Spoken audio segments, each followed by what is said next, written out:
Écoutez attentivement, car ce que je m'apprête à partager n'est pas un discours poli ou une idée astucieuse. Ce n'est pas quelque chose qui est né de l'imagination ou emprunté aux croyances d'hier. C'est un message qui a pesé si fort sur mon cœur que je ne pouvais plus le retenir. Cela m'a secoué jusqu'au plus profond de mon être. Et maintenant, je dois le libérer, parce que l'horloge du ciel avance, et elle avance plus vite que la plupart ne le réalisent. Trop d'entre vous vivent comme si le temps s'étirait à l'infini, comme si demain était garanti. Mais ce n'est pas le cas. Je vous le dis avec urgence. L'horloge divine ne s'arrête pas pour votre confort, n'attend pas vos projets et n'est pas retardée par vos distractions. Elle avance avec un but inébranlable. Chaque seconde qui passe étant un rappel que l'éternité n'est pas lointaine. Dans la prière, une vision m'a été montrée. J'ai vu une grande horloge suspendue dans les hauteurs, rayonnante et d'une taille écrasante, son cadran brillant d'une lumière sainte. Ce qui m'a le plus frappé, c'est à quel point ces aiguilles étaient proches de minuit. Chaque tic-tac résonnait dans ma poitrine comme un battement de tambour de plus en plus fort. Et avec chaque battement venait le sentiment que la fin est beaucoup plus proche que la plupart n'osent le croire. Comme petit merci de nous rejoindre aujourd'hui, nous offrons un moment de bénédiction partagée. Commentez avec le mot « foi » si vous êtes ouvert à recevoir une pensée finale spéciale dédiée à tous ceux qui participent. Et s'il vous plaît, appuyez sur « j'aime » si vous appréciez ces moments. J'ai vu l'humanité vaquer à ses occupations, distraite par la poursuite de l'argent, du plaisir, des opinions, tout en se moquant de tout ce qui touche à la foi. Mais au-dessus de tout ce bruit, l'horloge avançait, imperturbable.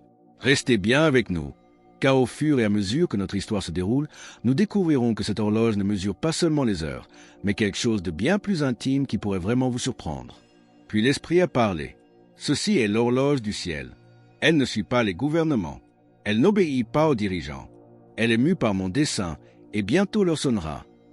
Nous comptons le temps en heures et en années, mais le ciel le mesure par autre chose, par l'obéissance, par la repentance, par le déroulement de la prophétie. Pendant que nous débattons des signes, leur fixée approche. J'ai vu des gens rire des avertissements, convaincus d'être en sécurité. Mais quand les aiguilles de l'horloge se sont finalement alignées, ce rire s'est transformé en peur. Leur orgueil s'est effondré en panique. Ils avaient dormi bien trop longtemps. Mais au-delà du temps terrestre, que mesure réellement cette horloge céleste? Et pourquoi son tic-tac devrait-il résonner au plus profond de nos âmes? Cette horloge céleste est bien plus qu'un simple marqueur du temps qui passe. Elle est un miroir tendu devant chaque cœur humain. Elle ne reflète pas seulement la fuite des années, mais la condition même de nos âmes. Ses aiguilles scintillent d'un feu divin, et chaque tic-tac résonne comme un battement de cœur, nous rappelant que nos vies ne sont pas mesurées en anniversaire, mais en degré de soumission à Dieu. La vision m'a montré une foule innombrable de personnes vivant comme si elles avaient tout le temps du monde, gaspillant leurs heures en disputes futiles, poursuivant des distractions éphémères, s'accrochant à leur orgueil. Pendant ce temps, chaque seconde qui passait était comme un grain de sable glissant entre leurs doigts, inaperçu, non valorisé, irrécupérable. Au milieu de cette foule, cependant, j'ai vu un autre groupe. Ils étaient peu nombreux, mais ils vivaient différemment. Ils savaient que leur existence était fragile, telle une vapeur qui paraît pour un peu de temps et puis disparaît, comme nous le rappelle l'apôtre Jacques 4h14. Ils n'ont pas gaspillé leurs instants. Ils les ont investis dans la prière, la bonté et l'obéissance silencieuse. Leurs lampes brûlaient d'une lumière vive, non parce qu'ils étaient parfaits, mais parce qu'ils valorisaient ce qui dure plus que ce qui s'efface. L'Esprit m'a alors murmuré une vérité inoubliable. L'horloge du ciel mesure plus que le temps terrestre. Elle mesure la posture de ton cœur. Pour beaucoup, les aiguilles tremblent déjà au bord de minuit, même s'ils se sentent en sécurité, même s'ils croient avoir encore le temps. Ce que nous appelons la stabilité, nos routines, nos institutions, nos systèmes, n'est souvent qu'une illusion fragile. Lorsque l'horloge divine atteindra son moment, tout ce qui n'est pas enraciné en Dieu s'effondrera. J'ai pleuré en voyant des gens s'accrocher désespérément à des choses qui ne peuvent durer, leur cœur enchaîné à la richesse, à la réputation, au plaisir fugace. Quand le carillon retentira, ils se tiendront les mains vides. Si nos vies personnelles et nos institutions sont si fragiles, qu'en est-il des nations elles-mêmes? Comment l'horloge du ciel évalue-t-elle non seulement les individus, mais des peuples entiers? Et qu'est-ce qui, à ses yeux, détermine leur véritable force ou leur chute imminente? La vision s'est étendue, me montrant que cette horloge céleste ne mesurait pas seulement les individus, mais des nations entières. Chaque pays, chaque royaume avait sa place sur le vaste cadran de l'horloge. Et tandis qu'elle avançait, elle ne comptait pas simplement le temps, elle révélait la condition spirituelle de ces terres. Certaines nations brillaient faiblement, non pas à cause de leur richesse ou de leurs dirigeants, mais à cause d'un petit reste fidèle en leur sein, des gens qui criaient encore à la miséricorde et qui n'avaient pas oublié Dieu. D'autres nations apparaissaient comme des ombres profondes, leur lumière s'étant éteinte depuis longtemps, leur peuple perdu dans la poursuite du pouvoir, du plaisir et de l'orgueil. L'Esprit a alors parlé clairement. Les nations ne s'élèvent pas et ne tombent pas par hasard. Elles sont pesées sur la balance de la justice. Ceci est une vérité biblique, comme le prophète Daniel nous le rappelle. C'est lui qui change les temps et les circonstances, qui renverse et qui établit les rois. Daniel 2h21. Ce qui soutient une nation, ce n'est pas son économie, son armée ou ses alliances, c'est la foi cachée de ceux qui cherchent la face de Dieu. L'horloge du ciel ne reconnaît ni les frontières ni la politique. Elle répond aux cœurs humbles et soumis. Là où il y a de l'humilité, les aiguilles se déplacent lentement, avec grâce. Mais là où il y a de l'arrogance, elles se précipitent vers minuit. J'ai vu des villes pleines de bruit et de lumière, des tours s'élevant, des gens se pressant. Mais sous tout ce mouvement se trouvait un vide douloureux. Les cœurs étaient affamés, les âmes agitées, mais tout le monde continuait à le dissimuler avec des distractions. En revanche, j'ai vu des villages tranquilles où les gens se rassemblaient encore pour prier, où le culte était réel. Et dans ces lieux, l'horloge semblait hésiter, comme si la miséricorde étirait l'instant un peu plus longtemps. L'Esprit a révélé que le carillon ne sonnera pas de la même manière pour tout le monde. Pour certains, il sonnera comme une trompette de délivrance. Pour d'autres, ce sera la cloche du jugement. La différence n'a rien à voir avec le statut ou la réputation, mais tout à voir avec la préparation de nos cœurs. Le destin des nations n'est pas scellé par le pouvoir, mais par la repentance. Le son du carillon ne sera donc pas le même pour tous. Qu'est-ce qui se passe précisément à l'instant où l'aiguille frappe minuit? Et comment ce seul moment peut-il sceller deux destins si radicalement opposés? La vision m'a transporté à l'instant précis où l'horloge a finalement sonné minuit. Le son n'était pas un simple bruit, c'était une puissance. Il a secoué les cieux et la terre, déchirant le silence et pulvérisant toutes les illusions que les gens avaient bâties autour d'eux. Le carillon qui a retenti était à la fois magnifique et terrifiant, un son qui a apporté une joie immense à ceux qui étaient préparés et une terreur indicible à ceux qui ne l'étaient pas. J'ai vu des âmes se lever en triomphe, leurs lampes brûlant d'une lumière éclatante, les yeux fixés sur l'époux qui apparaissait dans une gloire radieuse. Leurs cris étaient remplis d'allégresse. Il est venu, celui que nous attendions. Mais au même instant, j'en ai vu d'autres s'effondrer dans le désespoir. Leurs lampes étaient vides, leurs excuses anéanties, leurs regrets écrasantes. Leur cri était un cri d'agonie. Nous ne sommes pas prêts. Si vous désirez de tout votre cœur être parmi ceux qui crient de joie, affirmez votre espérance en partageant Amen dans les commentaires. L'Esprit a alors parlé clairement. Le même son qui apporte la libération à un cœur apportera le jugement à un autre. Car lorsque l'horloge du ciel sonne, elle révèle ce qui ne peut plus être caché. Mon cœur s'est brisé lorsque j'ai réalisé combien de personnes portent son nom, mais ne connaissent pas sa voix.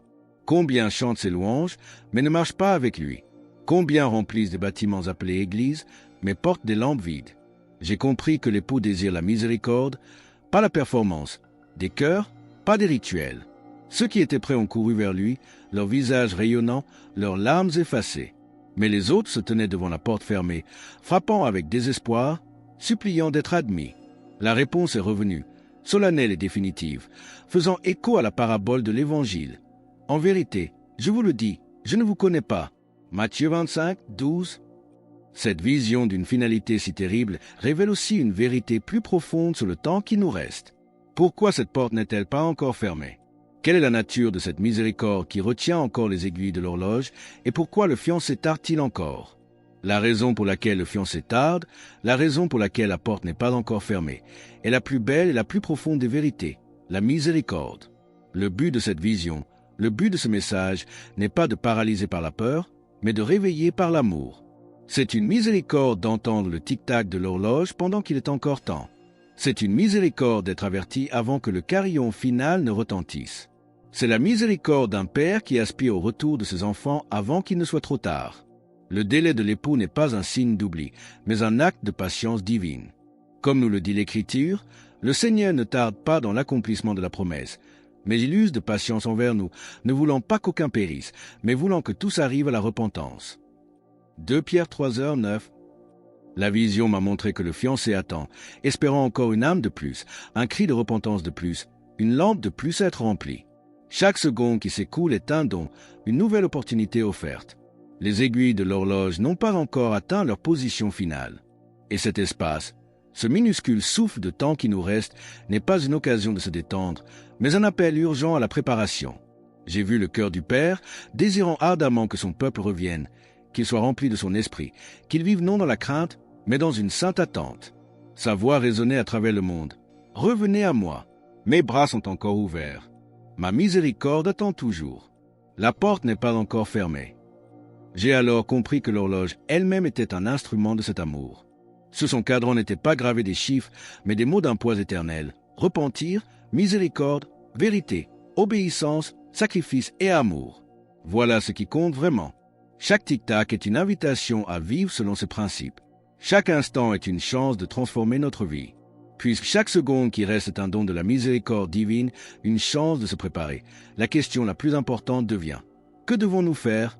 Comment utiliser ce temps précieux pour remplir nos lampes et nous tenir prêts pour l'arrivée de l'époux? La réponse à la question de savoir comment utiliser ce temps précieux est à la fois simple et radicale. L'Esprit a parlé avec une clarté et une amour urgent. Le temps est court. Par conséquent, comme nous y exhorte l'apôtre Paul, prenez donc garde de vous conduire avec circonspection, non comme des insensés, mais comme des sages, rachetez le temps, car les jours sont mauvais. Éphésiens 5, 15-16. Racheter le temps, voilà notre mission. La question n'est donc plus théorique, elle vous est posée personnellement. Aujourd'hui, comment allez-vous passer le temps qui vous reste? Allez-vous le gaspiller dans la distraction ou le racheter dans la prière? Allez-vous continuer à dormir spirituellement ou allez-vous enfin vous réveiller? Lorsque l'horloge sonnera minuit, toutes nos excuses s'évanouiront. Nos arguments intelligents et nos opinions bien arrêtées n'auront plus aucune importance.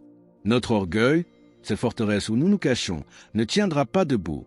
Seuls ceux qui auront appris à s'incliner humblement, qui se seront entièrement soumis à la volonté de Dieu et qui auront marché avec le Christ dans une relation intime et personnelle, se réjouiront.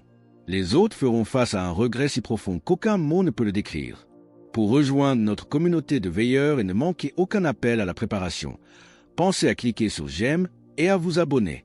Comprenez bien, ce message n'est pas simplement une vidéo de plus, une pensée passagère ou un moment d'émotion.